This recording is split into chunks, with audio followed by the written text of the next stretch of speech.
राधे राधे महाराज जी। महाराज जी, आपसे मिलकर जीवन बहुत परिवर्तित हुआ और मैं आपके वचनों के अनुसार चलने का भी प्रयास कर रही हूँ। महाराज जी, हिंदू धर्म ग्रंथों और मान्यताओं के अनुसार पाप मुक्ति के अनेक साधन बताए गए हैं, जैसे गंगा स्नान, पाप मोचनी एकादशी। समझना, यहाँ समझना, पाप मुक्ति के उपाय बता गए, लेकिन पाप की प्रवृत्ति के नष्ट होने का उपाय क्या है?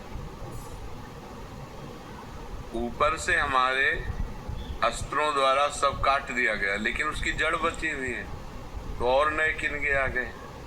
पाप गंगा पापम, गंगा पाप का नाश करती, इसमें संशय नहीं। लेकिन पाप की प्रवृत्ति, गंगा नहा के आए फिर 100 पाप कर लिए, फिर गंगा नहा के आए फिर 100 पाप कर लिए, तो हाथी स्नान हुआ, हाथी स्नान किया, सूंड से धूल डाल लिया, तो स्नान का मतलब क्या हुआ? तो पाप वास्तविक तो नष्ट नहीं हुए। पाप नष्ट तब माना जाएगा जब पाप की प्रवृत्ति का नाश हो जाए, पाप की जड़ का नाश हो जाए, वो है प्रवृत्ति। बोले बड़ा पाप प्रवृत्ति वाला आदमी है, बहुत पापी आदमी है। तो पाप की प्रवृत्ति सबके अंदर रहती है, क्योंकि सुमति कुमति सबके उरराई, नाथ पुराण निगम अस कहाई।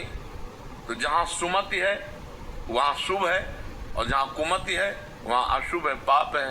तो कुमति सुमति सबके उरराई, कभी कुमति जोर कर गई तो पाप बन गया, कभी सुमति जोर कर गई तो पुण्य बन गया। तो तीर्थों के जो उपाय हैं वो पाप नष्ट करने के लिए हैं, लेकिन अध्यात्म जो है वो पाप प्रवृत्ति को नष्ट करता है। गंगा को भी निष्पाप करने की सामर्थ्य एक महात्मा रखता है। तीर्थी कुर्वन्ति तीर्थानि, तीर्थों में चरण रख दे तो तीर्थत्व आ जाए, गंगा को स्पर्श कर दे तो गंगा निष्पाप हो जाए। क्यों? क्योंकि उसने पाप की प्रवृत्ति का नाश कर दिया। अध्यात्म पाप प्रवृत्ति के नाश के लिए आप क्या कहना चाहते हैं? महाराज जी कह रहे हैं कि मतलब क्या पाप मुक्ति इतनी सहज और सरल है? हाँ है, क्यों नहीं। रुई का ढेर पहाड़ लगा हो, एक दिया सलाई काफी है, छोटी सी चिंगारी काफी है। आप कहोगे पहाड़ है और चिंगारी, तो लगा के देखो, एक चिंगारी डाल दो, रुई का पहाड़ भस्म हो जाएगा। पाप रुई जैसा है। पाप है क्या? भ्रम। पाप है क्या? असत। पाप है क्या? स्वाप्निक। कोई सत्य सच्चिदानंद है क्या? भूल ही तो पाप है। एक सेकंड में अनंत पापों का नाश हो जाएगा। राम कहो, कृष्ण कहो, हरि कहो, राधा कहो, अंतिम श्वास आ जाए यही राधा राधा कहते हुए, अनंत जन्मों के पाप नष्ट होकर भगवत प्राप्ति हो जाएगी। अजामिल ने पुत्र के बहाने से नारायण पुकारा तो भगवत पार्षद आ गए और उसको परम पद की प्राप्ति हुई। जीवन भर वैश्यागमन किया, जीवन भर पाप किया, और अंतिम समय पुत्र के बुलाने में, पुत्र का नाम नारायण था, बुलाया नारायण, बस इतने से काम हो गया। तो जड़ से पाप की प्रवृत्ति का नाश करने के लिए हमें नाम जप करना चाहिए, हमें शास्त्रों का सार समझना चाहिए। भगवद स्मृति, भगवद स्मृति का तार, राम राम राम, राधा राधा राधा राधा, कृष्ण कृष्ण कृष्ण। जो नाम प्रिय हो निरंतर उसको चलाओ, निष्पाप होकर इस लोक में परलोक में सब आनंद ही आनंद रहेगा। नाम जपत मंगल दिशि दशहु, दसों दिशाएं मंगलमयी होंगी। इस कलिकाल में और कोई साधन नहीं है। राधे राधे महाराज जी। महाराज जी, आपसे मिलकर जीवन बहुत परिवर्तित हुआ और मैं आपके वचनों के अनुसार चलने का भी प्रयास कर रही हूँ। महाराज जी, हिंदू धर्म ग्रंथों और मान्यताओं के अनुसार पाप मुक्ति के अनेक साधन बताए गए हैं, जैसे गंगा स्नान, पाप मोचनी एकादशी। समझना, यहाँ समझना, पाप मुक्ति के उपाय बता गए, लेकिन पाप की प्रवृत्ति के नष्ट होने का उपाय क्या है? ऊपर से हमारे अस्त्रों द्वारा सब काट दिया गया, लेकिन उसकी जड़ बची हुई है, तो और नए किनके आ गए। पाप गंगा पापम, गंगा पाप का नाश करती, इसमें संशय नहीं। लेकिन पाप की प्रवृत्ति, गंगा नहा के आए फिर 100 पाप कर लिए, फिर गंगा नहा के आए फिर 100 पाप कर लिए, तो हाथी स्नान हुआ, हाथी स्नान किया, सूंड से धूल डाल लिया, तो स्नान का मतलब क्या हुआ? तो पाप वास्तविक तो नष्ट नहीं हुए। पाप नष्ट तब माना जाएगा जब पाप की प्रवृत्ति का नाश हो जाए, पाप की जड़ का नाश हो जाए, वो है प्रवृत्ति। बोले बड़ा पाप प्रवृत्ति वाला आदमी है, बहुत पापी आदमी है। तो पाप की प्रवृत्ति सबके अंदर रहती है, क्योंकि सुमति कुमति सबके उर्राई, नाथ पुराण निगम अस कहीं। तो जहां सुमति है वहां शुभ है, और जहां कुमति है वहां अशुभ है, पाप है। तो कुमति सुमति सबके उर्राई, कभी कुमति जोर कर गई तो पाप बन गया, कभी सुमति जोर कर गई तो पुण्य बन गया।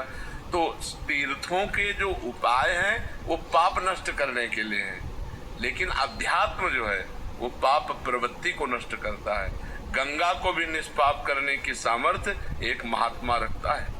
तीर्थी कुर्वन्ति तीर्थानि, तीर्थों में चरण रख दे तो तीर्थत्व आ जाए, गंगा को स्पर्श कर दे तो गंगा निष्पाप हो जाए।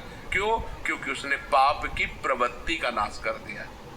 अध्यात्म पाप प्रवृत्ति के नाश के लिए आप क्या कहना चाहते हैं? महाराज जी कह रहे हैं कि मतलब क्या पाप मुक्ति इतनी सहज और सरल है? हाँ है, क्यों नहीं। रुई का ढेर पहाड़ लगा हो, एक दिया सलाई काफी है, छोटी सी चिंगारी काफी है। आप कहोगे पहाड़ है और चिंगारी, तो लगा के देखो, एक चिंगारी डाल दो, रुई का पहाड़ भस्म हो जाएगा। पाप रुई जैसा है। पाप है क्या? भ्रम। पाप है क्या? असत। पाप है क्या? स्वाप्निक।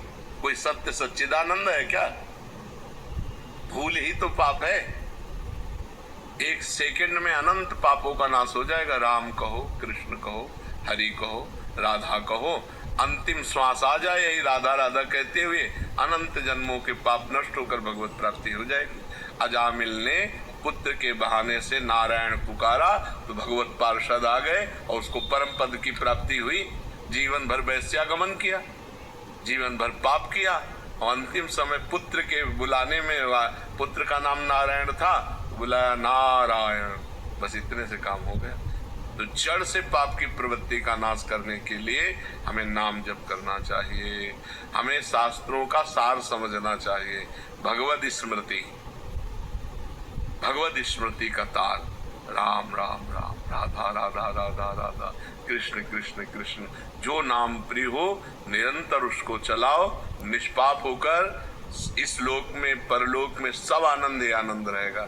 नाम जपत मंगल दिशि दशहु, दसों दिशाएं मंगलमयी होंगी। इस कलिकाल में और कोई साधन नहीं है, एक ही साधन है, हरिर नामयु हरिर नामयु हरिर नामयु केवलम, कलौ नास्तेव नास्तेव नास्तेव गति अन्यथा।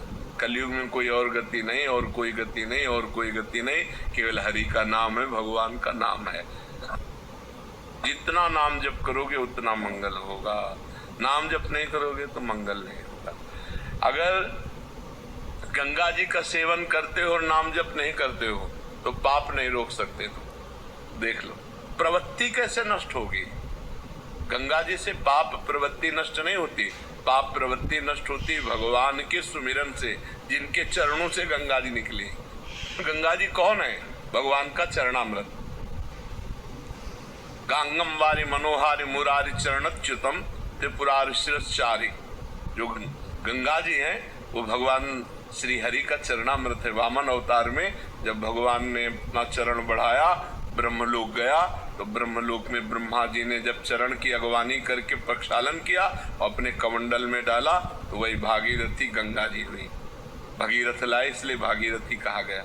तो हमें चाहिए भगवान का नाम स्मरण करते हुए तीर्थ अवगाहन करें, या खेती किसानी करें, या व्यापार करें, या नौकरी करें, वो सब समान है। अगर हम धर्म से किसानी करते हैं, धर्म से व्यापार करते हैं और नाम जप करते हैं तो बिना गंगा नहाए भी भगवत प्राप्ति हो जाएगी। और गंगा नहाते हैं और मनमानी आचरण करते हैं, पाप करते हैं, तो गंगा नहाते हुए भी आपको नरक जाना पड़ेगा। पक्की बात समझ लो। चाहे जितने तीर्थ हैं वो सब तीर्थ पाद भगवान के हैं, बिना भगवान का स्मरण किए हुए जीव का परम कल्याण नहीं हो सकता। हाँ, भगवान का स्मरण करते हुए गंगा स्नान करे, लाखों गुना पुण्य बढ़ करके प्राप्त होगा। अगर भगवान का स्मरण नहीं तो प्रपंच की बात की, गोता लगाया और चले गए। चिंतन नहीं है, चिंतन का खास बात है, चिंतन की खास। देखो ये बड़े बड़ों से गलती होती है। नलकुबर मणिग्रीव कुबेर के पुत्र हैं और देवगंगा अलकनंदा में मदिरा पान करके अप्सराओं के साथ नंगे खड़े थे। तभी देवर्षि नारद जी ने जब देखा तो बहुत गुस्सा आई और कहा, तुम कुबेर के पुत्र होकर इस तरह अभद्र व्यवहार करते हो, वृक्ष की तरह ऐसे खड़े, जाओ मैं तुम्हें शाप देता हूँ, वृक्ष हो जाओ, वृक्ष योनि को प्राप्त हो। तो जब वो चरणों में गिरे तो उनका वृक्ष तो बनो पर नंदालय के बनो। तो वही यमलार्जुन के रूप में ब्रज में हमारे प्रकट हुए आकर के। तो जब भगवान श्री कृष्ण को ओखली बंधन लीला हुई तो वही ओखली घसीट कर दोनों वृक्षों के बीच में लगा के उखाड़ करके उनका उद्धार कर दिया। तो अगर भजन नहीं है तो कुबेर के पुत्र हैं, देवताओं में श्रेष्ठ कुबेर जी हैं, उनके पुत्र हैं, लेकिन कितना गलत काम कर रहे हैं। धनाध्यक्ष कुबेर के पुत्र होते हुए भी गंगा जी में नंगे खड़े होकर शराब पीकर अप्सराओं के साथ उद्दंडता, तभी तो देवर्षि नारद जी ने शाप दिया था।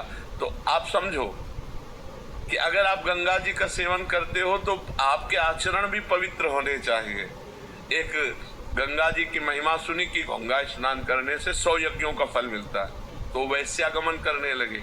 तो जब उनसे कोई बात करता तो कहते 100 यज्ञों का फल मिलता है, रोज गंगा नहाता हूँ, 1-2 यज्ञ का चला जाएगा वैश्यागमन से, लेकिन हमारे पास बहुत पुण्य है।